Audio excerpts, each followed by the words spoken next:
98.9 WTRH, The Truth. If you're not listening to The Truth, then it's false. The Thursday Podcast. Why can't I fire you? Because I'm your wife.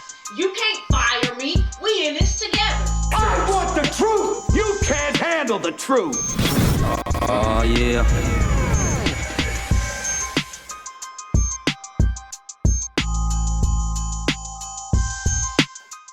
What's good, everybody? It's your boy, the Hark Henry, and this is installment, let me see, I think this is episode 9, installment 8 of the Kings and Queens. This is called Extended Family, Black Fathers Matter. So what I've been doing here the last part of my season is connecting with the extended family that I've been connecting up with on Facebook, trying to kind of connect us and see where we kind of match up, the mannerisms, where we're alike, and see if, we actually family. As far as I'm concerned, we are family. Because we've been politicking, ordered off. Yeah. So before this episode start, I'm going to let you know this is sponsored by Sons of SP Phillips.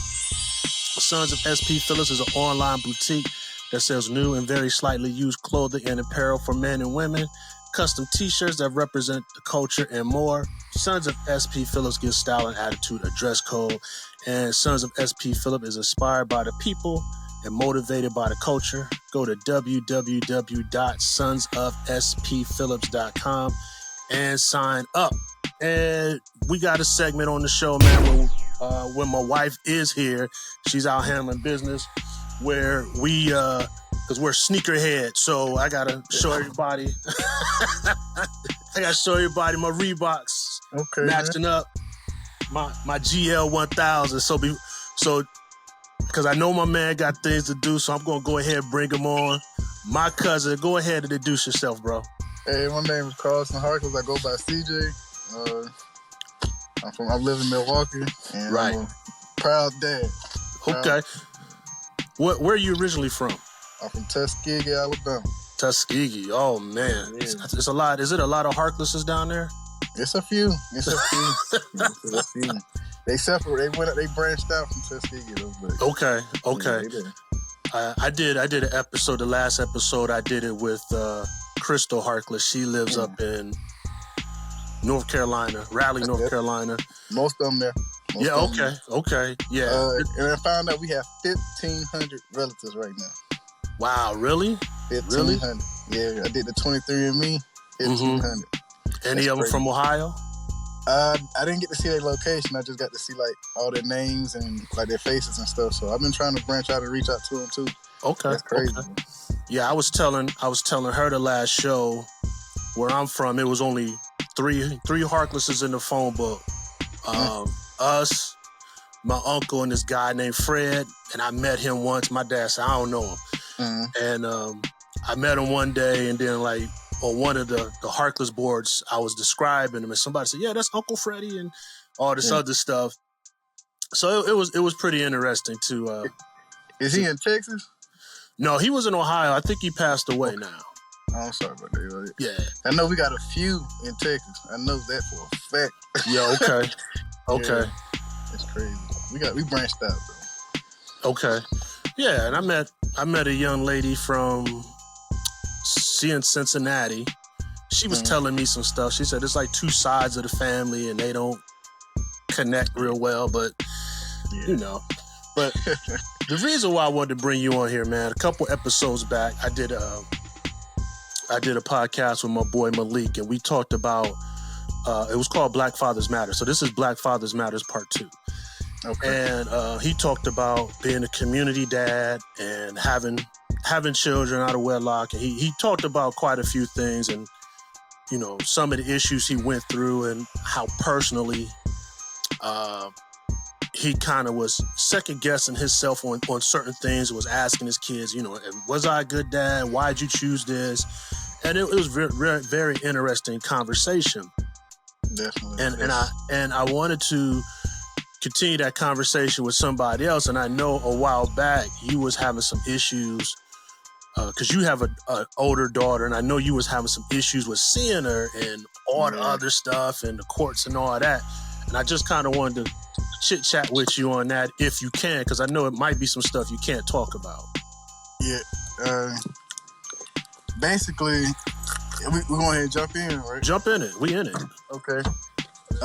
Long story short with that was, like, after, I was in the Army at the time. Okay. And working a few jobs as well, because I was National Guard as well. That's my son. That's cool. That's cool. Hey. That's what we do. We with the real here. Yeah. But, I was in the Army and I was working, like, 3 other jobs.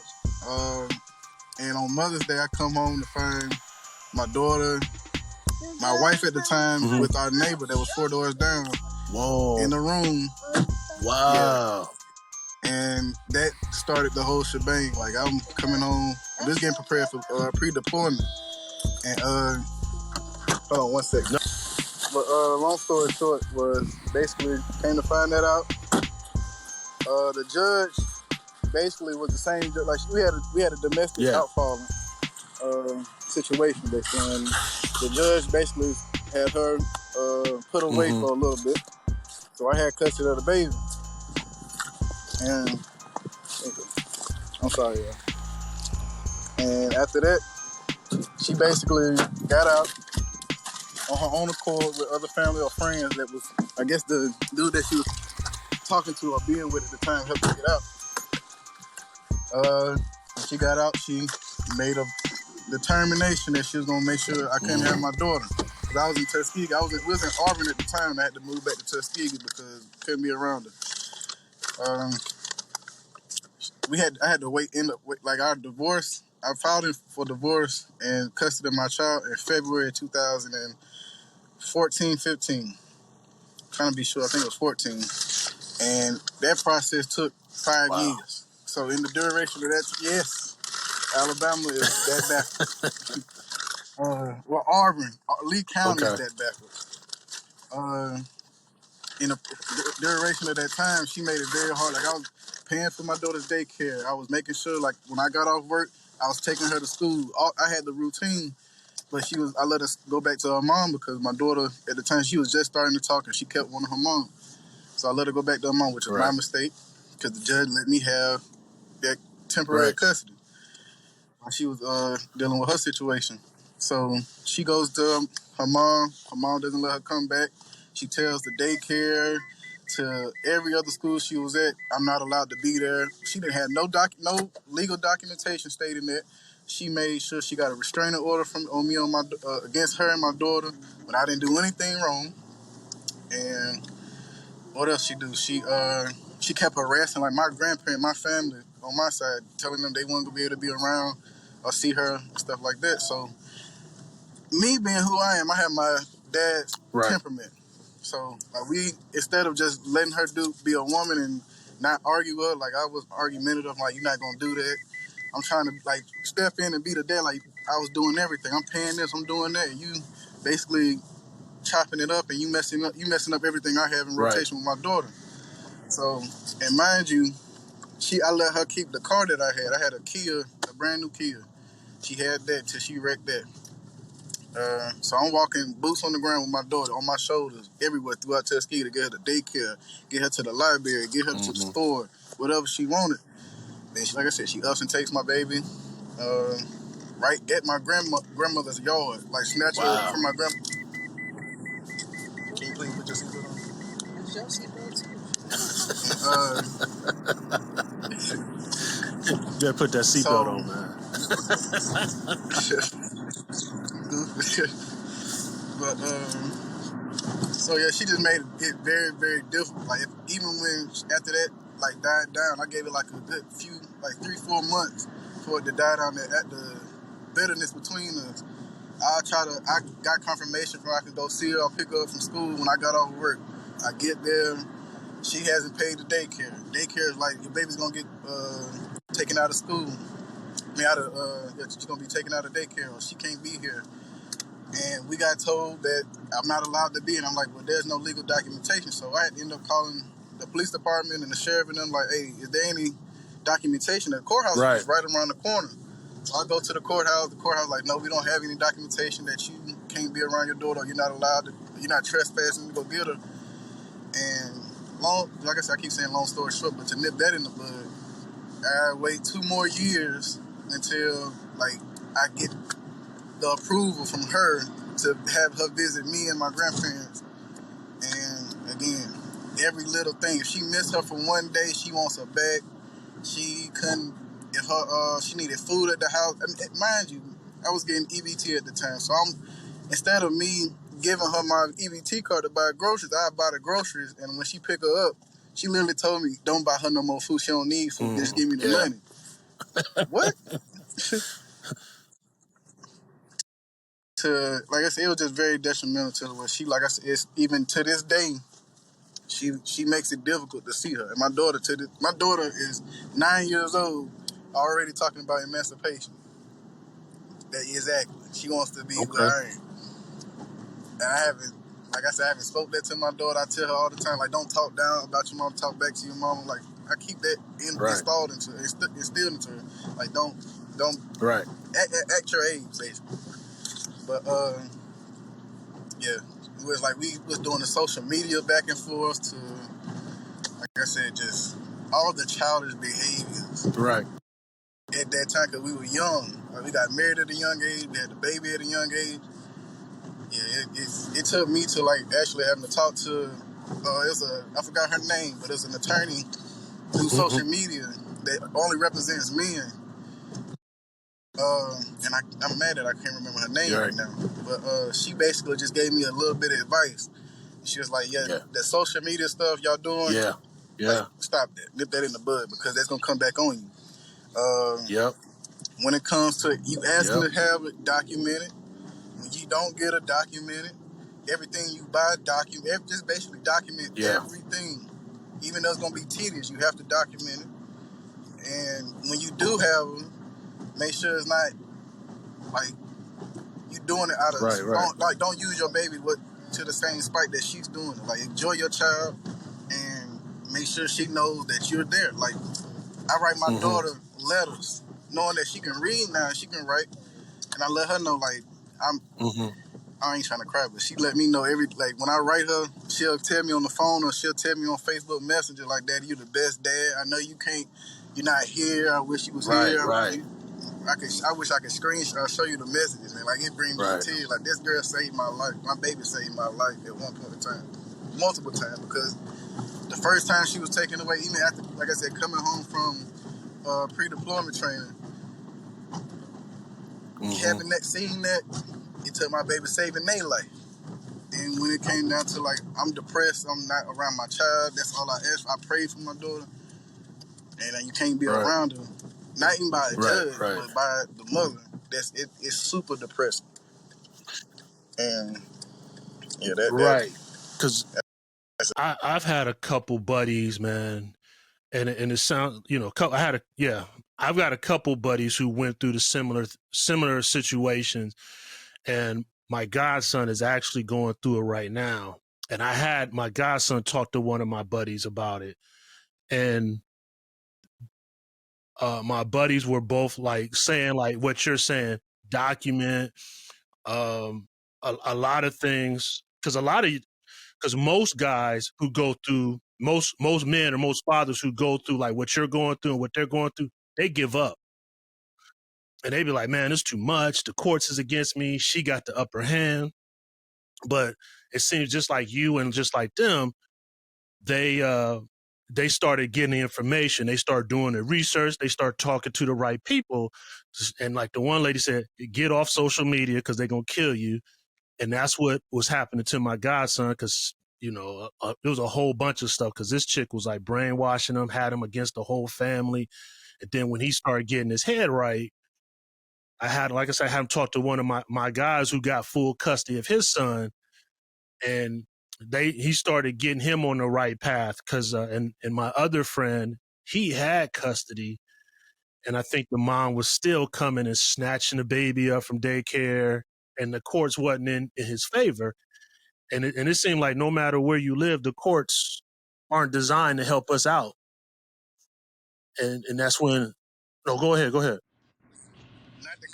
Not to cut you off, I'm sorry. I got told by the same attorney, like, you got to keep fighting. You can't erase all the stuff you post on social media, but be mindful of what you're saying and articulate your words correctly if you try to get a point across, but don't like bash or demean or nothing like that. Put the child in the middle. And like I said, I had to learn the hard way because I got my dad's temperament and immature behavior at the time, that it does come bite you in your backside. So what I ended up having to do was, like I said, it took a long period of time to even just get the divorce. But when it came to child custody, and this, mind you, the judge went on with, I was in Arizona when they went on with the divorce and the child custody. I sent in like a week before they had the hearing and all that. Hey, can we get a retrial, another date? The judge went ahead and just went ahead the divorce hearing and the custody case without me, and they didn't even send me none of my documentation, nothing that I requested in the legal documents. So when I had to come to Alabama and basically come to the judge, the circuit clerk. I was in contact with the circuit clerk, all of them, and like, hey, y'all didn't. I know I sent emails, I sent the letters, I sent them multiple times, and y'all really had the case without me. And then I don't even know what was said. So end up talking to the same judge that locked up my ex-wife for domestic violence and all that. And mind you, we're dealing with domestic violence, our whole relationship. But the judge was basically like, when I went and had the hearing with him, he was like, well, I've been told that you just abandoned your child, you did this, you did that. I said, sir, my family, not even just my family as witnesses, but I have actual pictures, I have actual documents, I have actual receipts proving that my daughter has been with me and been safe, been protected and all that, and fine, enrolled in school, doing great. But when she's with her mom, that's when she's around people that's doing improper activities, basically. And he was like, you have any proof of that? I said, sir, not at the moment, but I can have only the Facebook pictures of her. Actually, my daughter used to have the phone. I used to buy my daughter phones. She would take pictures of all the people she's around, not by my sake, not for me, but I guess what she just did. She took pictures of people who's around smoking cigarettes or people around her popping pills. And I'm like, is this not enough? The judge literally told me, just like how you said earlier, it's not set up for men to get daughters. And I was like, but I'm never ever forget the judge's name. And if I'm not supposed to say it, I'm going to say it anyway. Judge George Bush. And I said to him, like, sir, I'm not trying to like step on toes here, but that's effed up. Because I prayed for my child. I do everything I'm supposed to for my child. I sacrifice for my child. And yet you telling me I'm not destined to have her because I'm a man? I'm a father? And I'm not trying to keep her from her mother. I'm literally trying to make sure she has a relationship with both of us. I could have had soul custody, but I didn't feel right keeping her from her mother. So, yeah, like I said, I had another attorney that basically told, like, he said, I need to go, if Lee County doesn't basically address my legal documents or anything, the counter claims, then I need to take it to the Supreme Court or something like that to file. And I've been waiting for a response from them about 2 years. Wow. So you still going through the whole custody thing right now? I'm still going through. Wow, man, that's horrible. But that's the thing, that you never give up, because once you give up and all you can do is just talk to them on the phone, the kid's not gonna understand it. But if you're showing them signs of that you're not giving up, that you're working on it, they'll acknowledge it while they get older.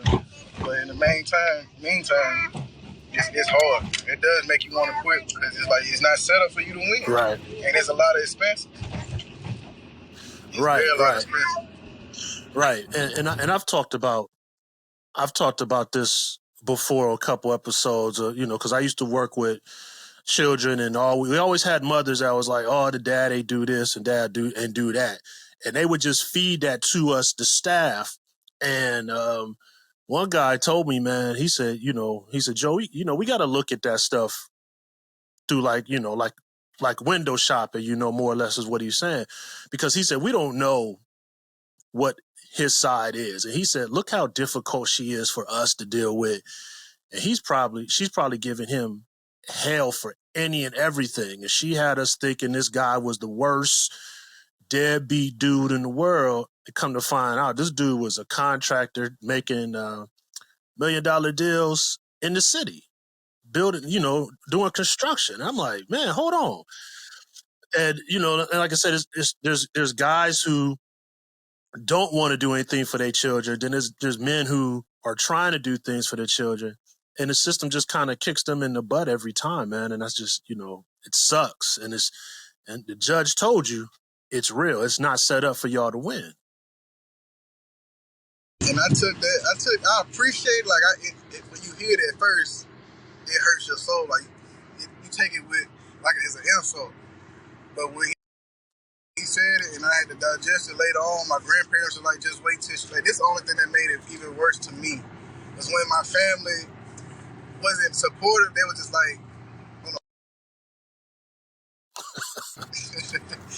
my family wasn't supportive. They was just like, wait till she get old enough and she'll come back to you. I'm like, but that's still years that I'm missing out on. Like, I don't understand that. Like, I'm literally stressed out making sure that she's okay. But when my daughter told me that when the same guy that her mom was around dating at the time was like whooping her or spanking her and wasn't hitting her on the right place with the belt or whatever, I'm like, look, that's one thing I don't play by. Like,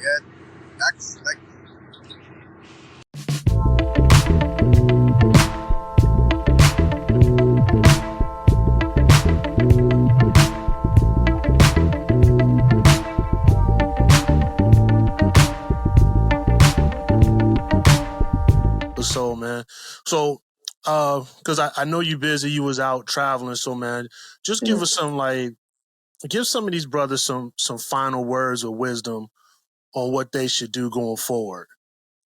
Definitely, if you don't have a connection with God, I could just tell you to have that first, because you're gonna need it for your discipline. Mm-hmm. Definitely got to change your mindset. It's gonna be times where you're gonna get triggered to fall into the trap. You gotta avoid it. That's your best bet. Also, like I said, a lot of research. Definitely get an attorney. If you don't really necessarily need one, but it's best to get one that know what they're talking about too, not just somebody that's lollygagging. Mm-hmm. Make sure they have your best interest, you and your child. Also, you need to have your best child. So everything, stability. Make sure everything is about your actions for the child. Make sure that you keeping everything accountable, like you documenting everything you're doing. What else? I know it's vital when I'm missing. Keep going. Definitely keep in contact with your children. Definitely, like, do your best to just keep your composure. That's basically the main keys right there. Just keep your composure, keep in contact, and don't give up.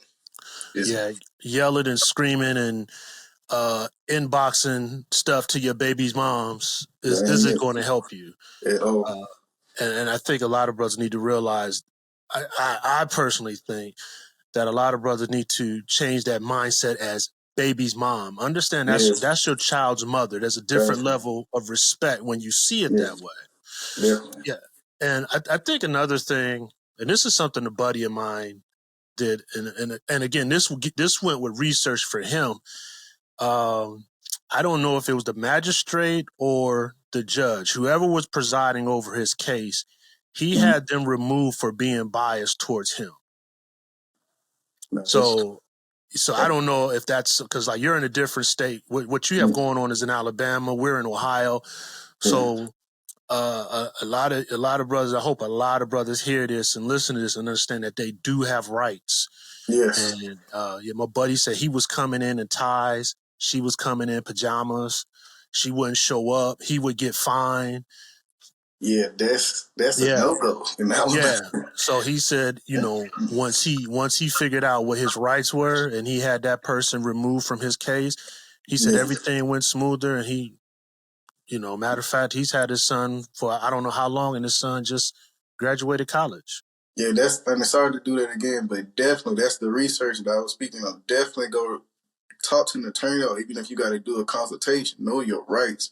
Even if you like marriage rights, like you get married and have a child, you automatically get as a marriage couple, you automatically get half custody of your child, depending on the state, because there's certain states that don't care. Yeah.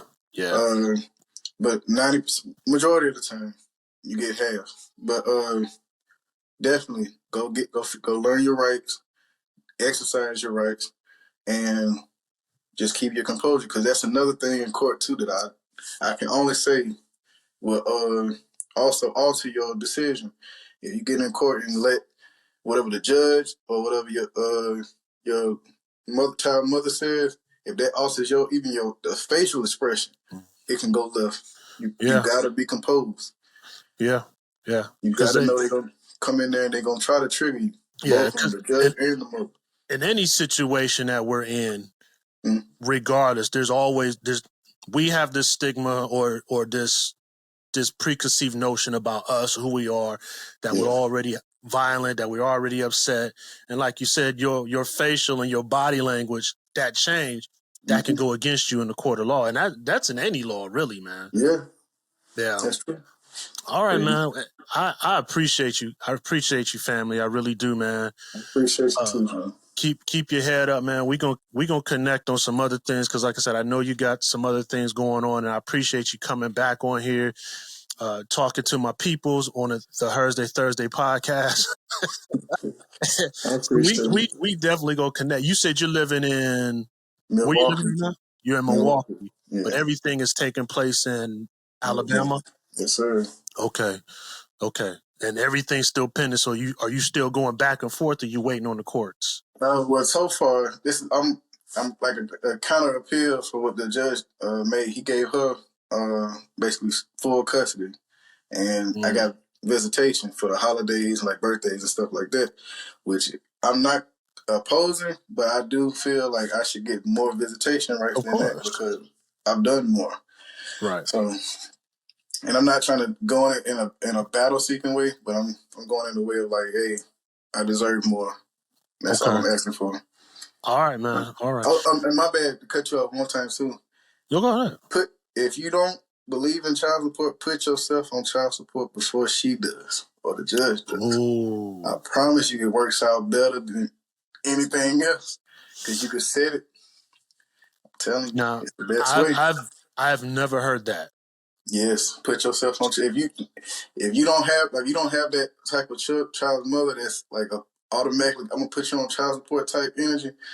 Go put yourself on child support because most of the time the judge would say that's either a gift, donation, or something like that. If you just paying her cash, put yourself on child support because it might be high or it might be lower depending on, like I said, body language or how you present yourself or how you present it to the judge. It's gonna work out in your benefit if you putting yourself on though. Yeah, and let me give everybody this tidbit because I actually have a family member who was raising his kids for a grip because the mother was in the streets doing whatever. So he had his kids for a grip to where they're, old teenagers. Yeah. And, they wanted to get rebellious. And then, of course, the law is in his house, you know what I'm saying? Yeah. But when they with the mother, they can do whatever. So, of course, they want to go over there. So long story short, she caused some drama. So he was like, you know what? It's your turn. Cause he said, I've been raising them for like 10 years. They're about to graduate. Yeah. You take them. Since they want to be grown, you take them. Yeah. So that's what happened, man. They had a little drama in there. So this chick was supposed to be paying him child support, but they never did it because she in the streets. So, and this is what we talk, and this is what we talk about. This is why I wanted to do this. Yeah. So she turned around and trying to hit him with back child support. And the court is trying to get him. And now they're about to age out. Yeah. And he had custody for the last 10 to 12 years. But the court said, okay. But we're like, how is he having to pay child support when she never paid any? Exactly. He definitely is an attorney. Right. And he's working that out because like I think one is 18. I think he's 18 or 19 now. Yeah. And the girl is about to age out of high school.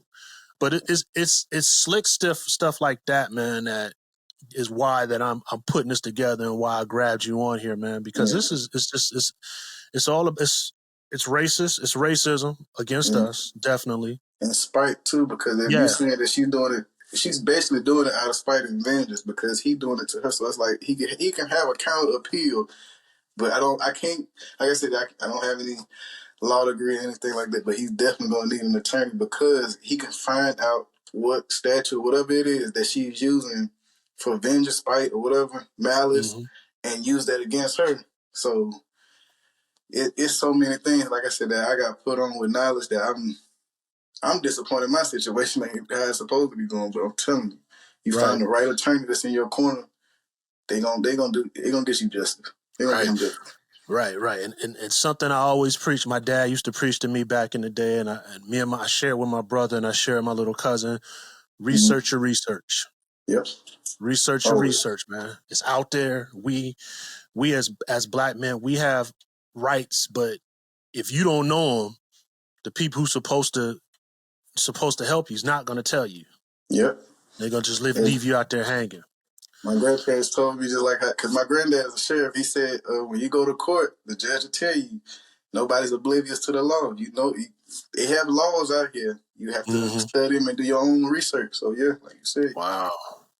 Research.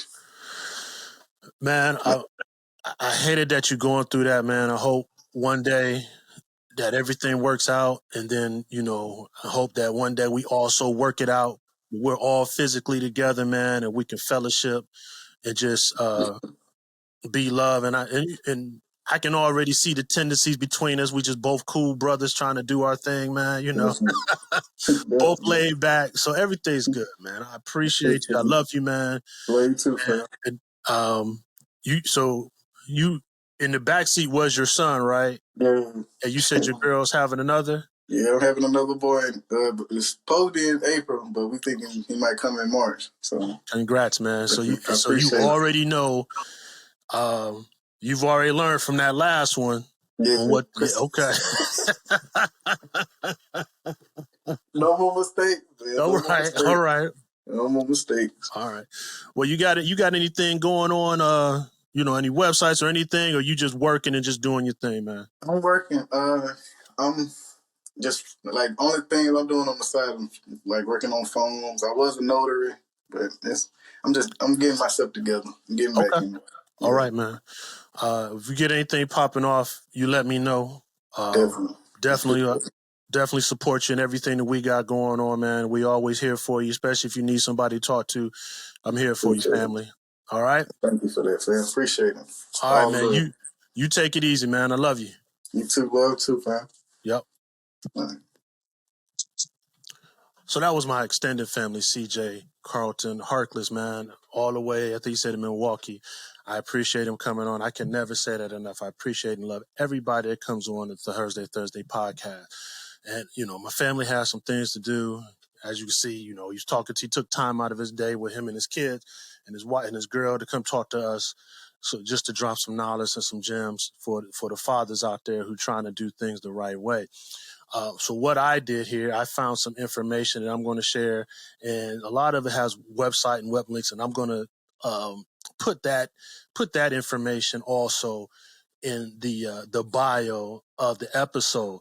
So here's some information here. From the 19th century up to the 1960s, courts tended to follow the Tender Years Doctrine. This doctrine presumed that younger children were better off living with their mother, who was assumed to be the more nurturing parent. And in some cases, that's not always true, as we know. Since the 1960s, all 50 states have adopted a gender-neutral best interest standard for determining custody. Yet some people argue that the biases of the Tender Years Doctrine persist, since only 1 in 6 custodial parents in America are fathers. Right. I found this in Family Lawyer magazine, this second part. The assumption that Black fathers have little involvement with their children has a major impact on the way judges, attorneys, and the general public view them. This biased assumption directly affects the outcome of many divorces, child custody, and child support cases involving Black fathers. Many lawyers are consciously or unconsciously biased against Black fathers. That word bias.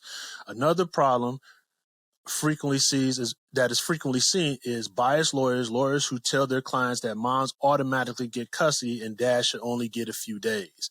And I've seen lawyers on both sides with that mindset. These are lawyers that's working for you, say you should only get a couple days. And like my cousin said, you make sure you have somebody who has you and your child's interest at heart. If they don't have it, some lawyers, like public defenders or whoever, just want the cash and they'll just say, yeah, okay. Again, there is this presumption that black fathers are less involved, so attorneys often don't even consider the history of the father's involvement. Carlton said that. There's been discussions with opposing counsel who were shocked to learn that their clients took the kids to school every day like he was doing, or did homework or handled the day-to-day daycare of the children before parents' relationships ended. Wow. And that's exactly what he's going through. And there's this little thing called institutional racism. I found this information at this was Harvard University website. Despite studies debunking the myth that black fathers are at best disinterested or worse, disreputable, I'm messing up words, here's what I do. That image has clung to America's consciousness. The prevailing narrative of black fatherhood, combined with systematic racism in our family court system, has become institutionalized. The absentee black father, quote unquote, narrative has been touted as far back as 1842 and as recently as 2021. Texas Democrat, this is something to know, Sheila Jackson Lee. When you say your votes don't matter, the Democrats ain't going to do anything, always know your stuff before you know your stuff. Texas Democrat Sheila Jackson Lee and Utah Republican Burgess Owens tussled over Owens' insistence that black father figures were chiefly absent from their children's lives. Owens mandated that 70 to 80% of black fathers desert their families. Owens' assertion, aside from being rooted in prejudice, you're in Utah, how do you really know, is faulty. He does not take into account the changing trend of the family structure from the traditional concept of the nuclear family, wife, husband, children, to the current model. 64% of unmarried parents collaboratively raise their black children. Co-parenting, basically, is what she's saying. And there is this last little bit of information. Janelle Ryan Colbert is a fierce advocate for black fathers in D.C., in the Washington, D.C. District of Columbia area. She's a CEO of Colbert Law Center. And one of the things she does do is family court. So anybody in D.C. area, look her up, Janelle Ryan Colbert. And I'm reading this from the information I found. She's talking about her client. Because of his previous experience with the court system, he was convinced that without representation, his time with his son would be generally greatly limited. In fact, shortly after taking the case, the child's mother abruptly relocated with the child to Kentucky. As a result, I filed an emergency motion for custody and other relief. The court ordered the return of the child, and a hearing date was set. After a hard-fought trial, the court made a full determination on the merits that the father should be awarded primary custody.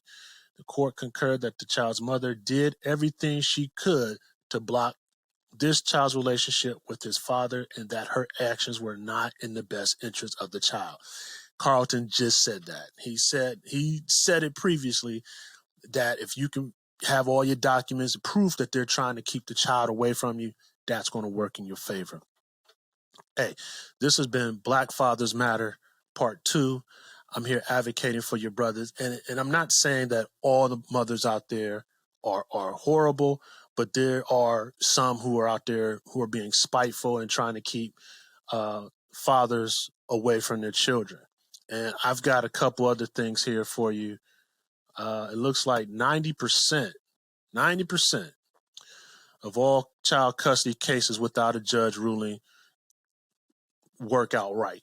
So if you two have a good relationship after the fact and you guys can work it out, please work that out. Stop that baby daddy and that baby mama drama type stuff. Get your mentality right. That's your child's mother. Respect her as such. Okay? That's what it's all about. Okay, y'all didn't work out. She did something, you did something, but now you have another life or another child, children, or what have you, who depends on you both. And even though the structure of our families in this generation is a lot different than my generation, we still need to cohabitate. We still need to work together because our families are stronger and our communities are stronger when we're working together. Child custody statistics by gender: 41.6% of custodial mothers are 40 years old or older. 62.9% of custodial fathers are non-Hispanic white men. 44.2% of custodial mothers in the U.S. are non-Hispanic white women. 40.4% of custodial mothers were never married. 29.3 custodial fathers were never married. And as of 2020, approximately 3.3 million fathers have custody of their children. That's a wonderful thing. I found this on justgreatlawyers.com. And those numbers by race, child custody statistics by race, approximately half, 48.8% of Black children had a parent who lived outside their household. This is by far the highest total among any racial group and constitutes nearly twice as many as the total for children. Among Hispanic children, it's 28.7% that live with a custodial parent. Only 22.7% of white children live with a custodial parent. The percentage is even smaller children of other races defined by the U.S. Census. They're talking about Asian, Alaskan, Native, American Indian, Native Hawaiian, and other Pacific Islanders. Among these children, just 13.6% with a custodial parent. So we at half and half, man. So if we can start working this stuff out, let's get it done. And as of 2018, nearly 4 in 5 custodial parents were mothers. That's 79.9%. So there's a lot of information. I don't have time to go through all this. I'm going to put these links. Brothers, research your research. Learn that you have rights. Learn that you don't have to give up. You shouldn't give up, no matter how expensive, how tough it is. Remember, you got rights. Get support. Do the right things. Document everything. Document when you get them. Document when you drop them off. Document things that you do. Document discussions that you're having. Document when you're not allowed to see the child. Document everything. Okay? You don't have to be tit for tat, but you do have to support. And like he said, what helped my cousin Carlton is he put himself in child support, which is news to me, which I didn't know men could do that. So I don't have children, so I'm counting on y'all. I'm your advocate. It's your boy, the H. Hark Henry. Next episode, hopefully we'll have your lady, the her. Make sure you check us out on gospelimpactradio.com every Sunday at 4. The Two Harks, music, inspiration, and fun. Don't forget to check out our sponsor, Sons of SP Phillips. That's going to be right there, .com. Inspired by the people, motivated by the culture, giving style and attitude, a dress code. Online thrift boutique, selling men's and women's clothes. All the clothes are new or very slightly worn. No trash, no junk. Everything's prepped, clean for you, ready for you to get out there and get your style and your fashion thing going on. So again, I'm your boy, the H. Hark Henry. Check us out on Instagram, Facebook, and Twitter at Sons of SPP. The Two Harks, Facebook and Instagram, Two Harks, the number 2, HARKS. Twitter, MSTAJ_HARK. Check us out. Let us know what you think. Give us some feedback. If you got a topic you want to be on the show, you can do it. And don't forget, I got another podcast with my man, retired police officer Kevin Jackson, 5 on the Black Hand Side, where we talk about the social climate with race and everything like that. And we got some more stuff coming your way. So peace out. All love to everybody. Hit us up. Let us know what you think. I look forward to talking to you. Peace.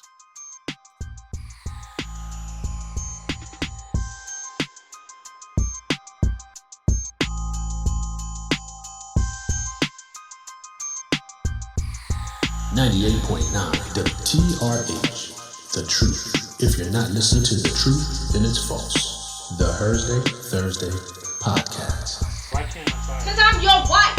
You can't fire me. We in truth.